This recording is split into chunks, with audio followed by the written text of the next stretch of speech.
Welcome to the Scholar of Life. My name is Happy Patrishka. Look who I have here next to me. Isn't she beautiful? You had to be here. Thank you. You had to be here. Round 2, I had to have you here. It is such an honor, such a privilege to know you. I learn so much from you. I grow because of just your wisdom and just this gift, this whole gift. So I'm excited that you're here, Sister Palesa. Me too. My name is Happy Patrishka, and stay tuned. Hi there, Sister Palesa. Hi, Happy. You look gorgeous. Oh, thank you so much. Thank you so much. It's God's grace. God's grace. Meaning that you're extremely, what is it? You're beautiful by birth. You're naturally beautiful. I appreciate that. You're welcome. I appreciate that. How are you today? I'm doing very well. The weather's been great. Yes, so it's been a great time to just rest, read, relax, find some place of peace, and just come back to myself. Come back to yourself. Yes. Are you sure you're going to come back to the question that I'm about to ask a sister? Knowing you, this is going to be exciting. Sis, it's been an interesting year again, right? It has. Now we're going to tackle the more spiritual things, spiritual matters. Yes. I've noticed that the people that I come across, or what's happened, especially in this time, that people stopped going, or are no longer, not everybody, not all, but most people stopped going to church. Why? Why would you think, why, according to you, do you think that people just stopped, most people stopped going to church? You asked about people stopping to go to church, or no longer going to church as they used to. I have a few things to say about that. And let me start with what I've been told by a few people that I've spoken to about their experiences in church. And this is quite personal to people, so I hope it will be treated with the respect that I hope it deserves as I'm speaking. Exactly. There have been experiences where people felt in some situations that certain churches perhaps did not match who they were or where they were going. For example, I'm talking about some of the very large churches where perhaps people felt a need to be more pastored and to have a closer support system, and gravitated more towards the smaller family churches. And that's been a conversation that I've had with a few people, where it was easier to go to a smaller family church. And that's not to say that there are not structures in the larger churches that cater for smaller groups, because there are cell groups where the idea is that a cell group would cover the closer community needs that we have, where you have a smaller group of people that pray with you, a smaller group of people that know you very well, even though the church is very large. But in a home cell group, the idea is that you would have a smaller group of people that know you very well. The other part, which we are sometimes a little bit afraid to speak about, is that there are certain in church environments that once one is inside the church environment, one realizes that it really does not fit where you are going in terms of, I'll give an example, and again, judge it in the spirit in which it's given. Some experiences have been where the church kind of moved from where the original ethos was, where the focus was really on the word and learning and preaching and living out the word, as in brothers and sisters, and just experiencing each other in fellowship. More towards, and I'm going to put this kind of in inverted commas, more a materialistic kind of focus, where there's a certain discomfort for certain people around speaking around the church, focusing on money and speaking about money all the time. And again, it's a different conversation. I'm just answering your question like very generally, but those are some of the conversations that have been going around that I've certainly had with people about their what changes in terms of no longer going to a church or changing the church you were going to. Those are some of the things that cause people to move. But you know what, sis? It's actually a very, very sensitive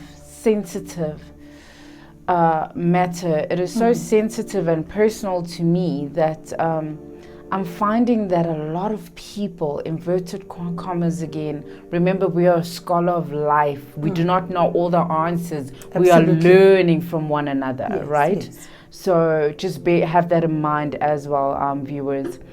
This is our path, this is what we're experiencing, and I just felt it had to be put into this platform. There's a lot of people that are struggling with church hurt. Yes. A lot of people, and I thought that I'd never be one of those people because I have been in church for a very long time, right? But I keep telling people that I'm not religious because religion, and I think a lot of people get confused with religion and relationship, yes. Religion and faith. Yes. You know, this is a very broad subject that we can talk about. And for a long time, I used to not get involved with the politics of the church, or I would have, what do you call these things? Like blinkers. A horse? Blinkers.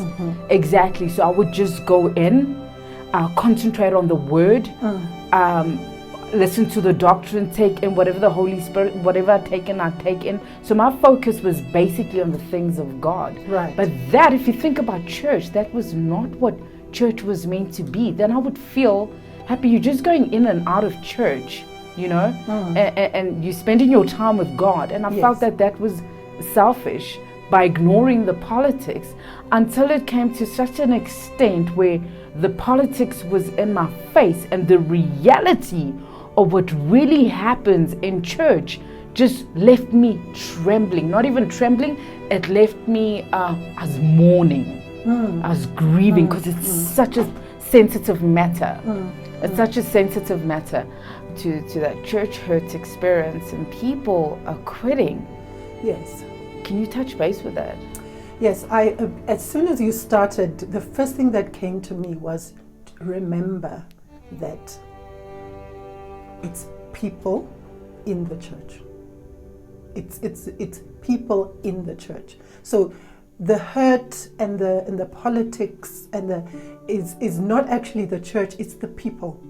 It's the human beings in the church who bring what they have into the church. And I think that's an important conversation. I think that's a conversation we're probably not having as maybe as we should, because it's sensitive. I mean, I'm even kind of nervous talking about it, but it's okay. Yeah. It's okay. It really, some things are just the way they are.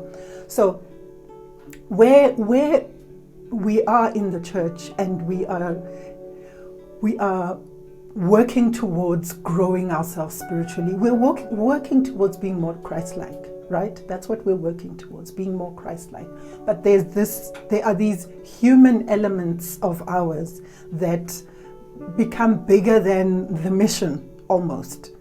And I think that's basically what I'm almost reflecting back what I'm hearing you saying, that it's the human part of this, that it's the humans that come into the picture that bring themselves and almost take the church or the mission out of what we are looking for in church.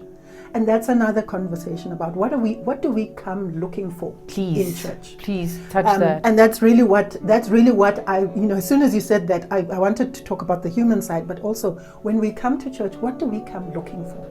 And what I heard you saying is that you really came looking for a relationship with God. You came looking for it was your spirit that came looking. And for a while you hung on and you did what you felt you needed to do until you reached a point where you couldn't anymore, where happy couldn't. But remember, happy spirit is unaffected, in fact. Happy spirit is unaffected. Happy the person and Palesa the person, because I can relate.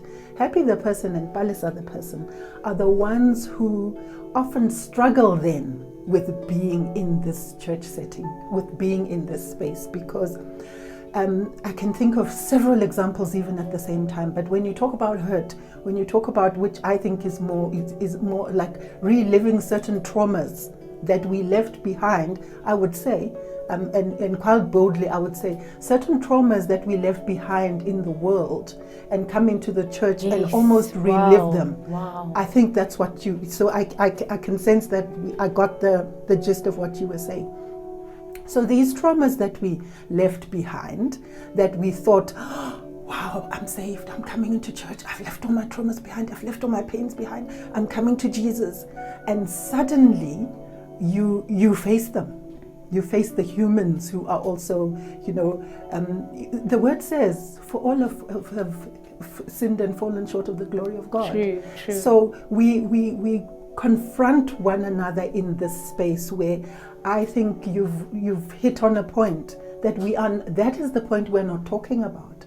So at times we hit it at a very high level where we talk about all of these, what's supposed to happen, but we're not talking about the reality where I still believe there's a point at which we can actually reconcile and match this, but we are not talking, and then these things happen and affect us, and we sit in a space where, because it's not addressed, we duck out, we run out. And that's happening, like you say, I've experienced it with different people that I've spoken to. So it is happening, and I'm not sure quite how to address it, because I still believe that the place of fellowship, the place of a church where believers gather in fellowship and are taught and are led by a pastor or a spiritual leader are very important.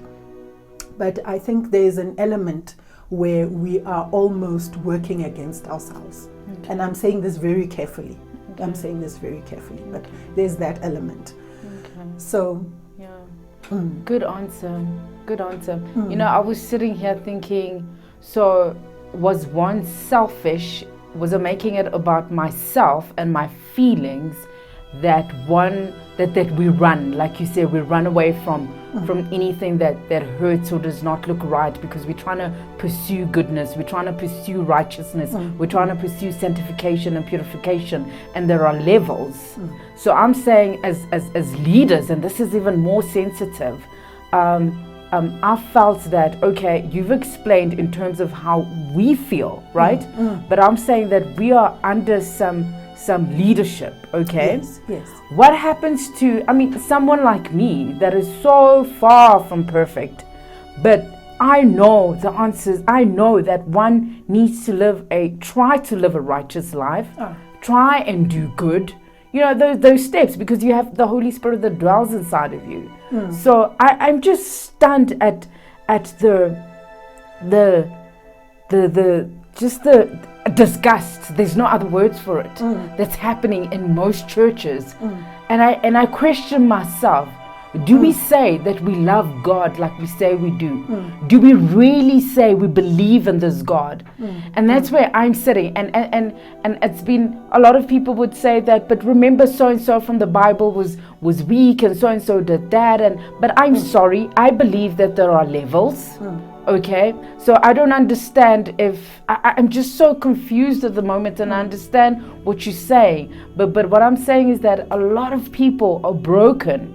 And I've noticed, going back to like people that are non-believers, when you'll find out that actually their first trauma, or one of their traumas, was from a religious setting. Yes, that has happened. I have actually experienced that from people that I've spoken to. I have experienced it. And that goes back to my first point of, remember, we are dealing with humans. And I don't have a particular case in mind where I can speak about a person. But this is really my thinking in terms of how humans behave, especially when they get into positions of responsibility and leadership, where they themselves are broken in some part. Wow. They themselves are broken in some part. I really believe. Yeah. And that is why I'm saying these are conversations that we are not having. Yes. And these are conversations we're not having so at good. all levels of society. I'm talking about the church, but I've often reflected about what all leadership looks like, particularly in terms of our brokenness that we do not speak about. Because what you're saying to me and what I'm hearing you say is that a lot of this behavior, and I mean, you didn't tell me details, but it sounds like it's a lot of like stuff that it does not look good or does not even reflect the nature of God or the character of Christ, right?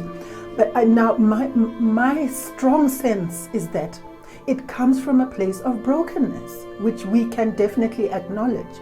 But the point being that we walk into these spaces, we get into these positions, we lead, and do not actually acknowledge or deal with these places of brokenness, and they will spill out. This one is my very honest feeling. These parts of ours that we do not acknowledge, that we squash, that we put under the carpet, they will spill out.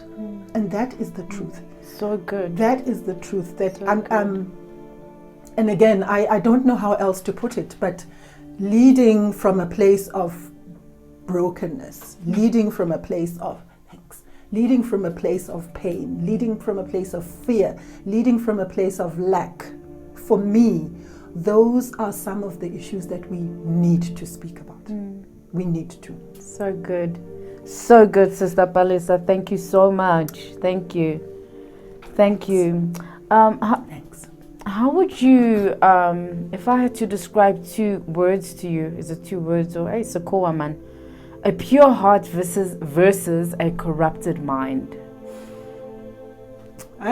You have a way. Anyway, this is exciting. Okay, a pure heart. I have a way. You do. You have a way, and I think we'll have many more of these conversations. Which is a way of just catching me out. We'll have more of these conversations. So I think yes. Oh no, this is just the beginning. This is just the beginning. As we said, it's a very sensitive subject, so it's not like we can't just pile it down in like just this one session. It's definitely going to be something that we'll be learning from. Of course. And I love this because it's learning for me as well. Exactly. I literally am thinking on my feet, but I like it because there's a lot that's inside me. You know, of course, we've spoken a lot about my, time of reflection and what I'm writing about. And it's sitting here, so it's almost like being rearranged as we speak. So let's go back to the pure heart versus and the corrupted mind. Yes. And this is the part that I find fascinating because you cannot really separate the mind and the heart. Remember the word says, out of the abundance of the heart, the mouth speaks. Where does the thing I speak of come from? What's the root of it? And what we now know and understand is that what you think of will definitely manifest. In fact, what you think of will grow. As a man thinketh, so is he. The word will just keep telling you these things. But as a man thinketh, so is he. And out of the abundance of the heart, the mouth speaks. So if you put those together, you're actually saying that corrupt mind cannot really be part of the pure heart. Cannot really be part of the pure heart. And I'm not saying you cannot strive to purify your heart, but I believe that it starts with clearing and cleaning the mind. Clearing and cleaning the mind, because what is in there actually will pop out. It will just keep popping out. So here's the thing. I find that we feed ourselves and we feed each other.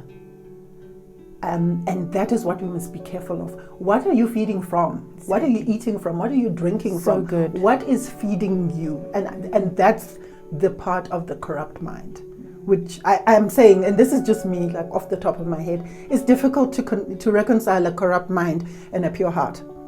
You can work towards it, but I'm saying that if you do not start with cleaning the mind, even the purity of the heart will become corrupted over time, because let me go back to how the subconscious mind works. Let me just go back a little bit to say that we now know that as you sitting here, happy operates on only 5% in terms of your conscious mind.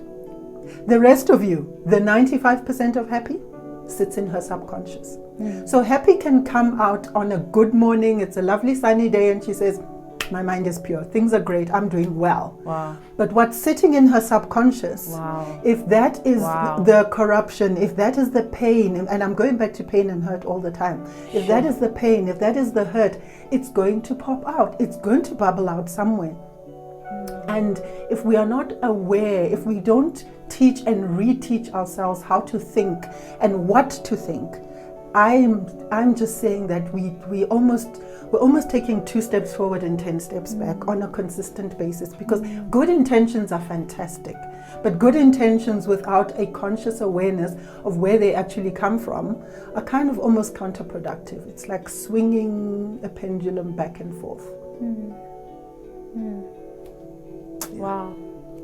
Thank you, sis. Lastly, last question. I am fed. I am so fed. So am I. I'm so fed.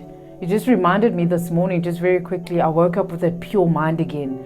Lovely, spending time with God and the Word and everything. And just in the middle of the day, I just felt tense and aggressive. And then that's what you said, what your mind is being fed versus the pure. So I get that. I get how to now be aware of that. Very aware. Thank you for that. Thank you for that. Thank you. And lately I speak about it instead of keeping it in. I'll be like, I feel like this.